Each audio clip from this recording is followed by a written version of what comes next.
The TC Electronic Alter Ego X4 Echo was a great pedal. The title of this video isn't clickbait. It is now literally a piece of trash. Let me explain. I'm not singling out TC Electronic, by the way.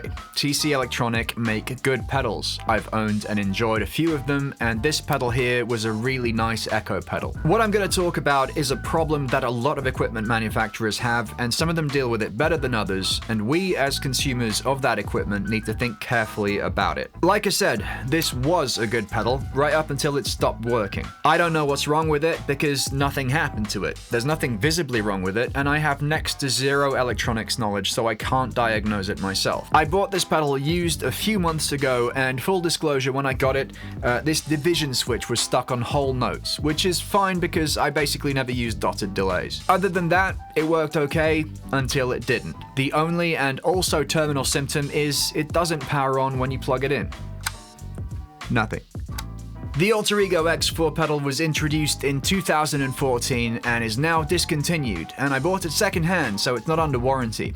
But given it cost me just over £100, I thought I'd try and get some help from TC Electronic. In order to submit a support request to TC, you first need to sign up to their big, kind of corporate-looking music conglomerate website thing and give them a bunch of information, which isn't the end of the world, but frankly, being mined for information and then forced to sign into a web portal kinda sucks as far as customer experience goes. It just feels really impersonal and actually a little bit patronizing. Once I jumped through those hoops though, I was able to log a support request. A couple of days later, I got a response which was at least from a real person, but it asked if I'd tried the pedal with other power supplies and said if it didn't work with either a power supply or a 9-volt battery, it was likely a fault with the pedal. Two issues here.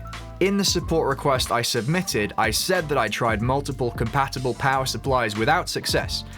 Also, the TC Electronic Alter Ego X4 doesn't have a battery adapter. This means that the person who answered my support request both didn't read my request properly and doesn't know the specs of the pedal they're supporting. But crucially, they said that since the unit wasn't under warranty anyway, there was nothing they could do.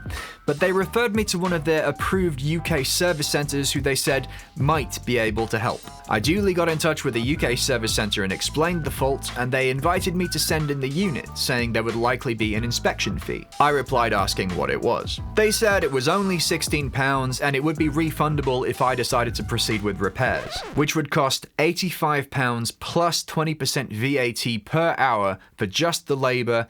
Parts would be extra. And that, folks, is what's known as an uneconomical repair, as in the cost of repair would be the same or higher than the cost of just replacing the unit with an equivalent one. Assuming just the shipping and the cost of 1 hour of labor, the repair would cost the same as what I paid for the Alter Ego X4, and let's say they need to replace the main board and that would take 2 hours, I'd be out more than double, which, for reference, would be the cost of a brand new TC Electronic Flashback 2 X4 delay, which is the pedal that supersedes this one. And bear in mind, I've only had this pedal for a few months. So my one good option here is to list this pedal on an auction site as a spares and repair and hope that someone who does know how to fix it will pay me pennies on the dollar for it. But if you know anything about how difficult it is to sell stuff online these days, you'll know that the potential return isn't really worth my time. So what we have here now is literally garbage. I'm not going to throw it away, I'm just going to stick it on a shelf to make it look like I have so many effects pedals that some of them can just gather dust in the background.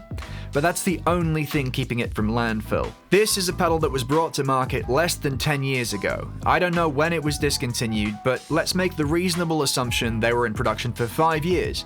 That means this one could be as little as 4 years old and it's already junk. Now that's just one example of the issue, but let's say you bought one of those stomp boxes they're selling on Amazon now for like 29 bucks. Then let's say it breaks, which is likely because it cost 29 bucks. How cheap would the cost of repair need to be for you to be prepared to pay it? $10? $15? You think there's a pro repair guy who would even take that as a bench fee? The problem with that should be obvious, but it's to do with the way that we as a culture produce and consume products, and more specifically a drive towards disposability, and the assumption that when a product develops a fault, the most likely outcome is it will be thrown away instead of fixed and put back into use. And where musical instruments are concerned, and the increasingly popular discussion of whether we really need handmade valve amplifiers amplifiers and hand-wired pedals when we can get similar sonics from a digital amp simulator with a bunch of inbuilt effects? One point that doesn't get discussed enough is how much of this stuff are we comfortable with sending to landfill when it breaks, because it costs twice as much to fix than it does to replace.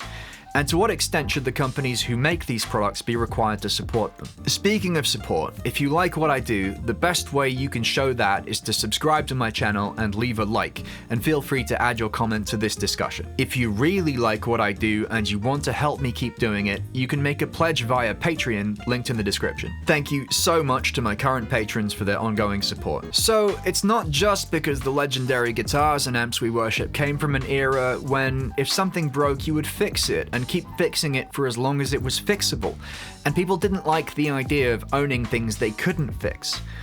Although instinctively, that feels like a damn good reason if the alternative is to be a culture of people who don't know how to fix things, and so just accept being sold stuff they'll eventually be forced to buy again. Some will say that uneconomical repair is a necessary cost of making instruments affordable to the largest number of people.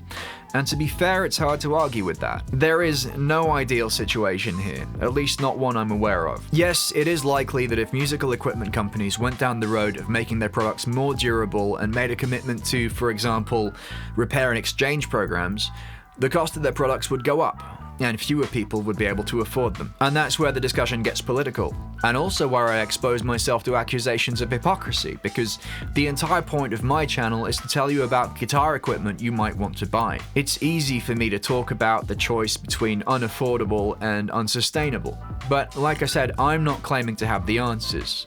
I just hope I've given you something to think about. And again, I'm not trying to smear TC Electronic. I'm going to reach out to them again, and I would love to hear back with a good solution. It's not like they don't offer a couple of years warranties and product support, but the fact of the matter is, when I asked them for help with fixing one of their relatively recent pedals, they didn't have any workable options. If I owned a pedal company and it was my company's name on this, I would make it a priority to keep it on its owner's board rather than in his trash can, even if it was decades old. If you've got some ideas about this, like I said, please join in the discussion in the comments. I really appreciate you watching my video. Thanks again to everyone who supports my channel in any way, in particular to my patrons on Patreon, and I look forward to seeing all of you next time.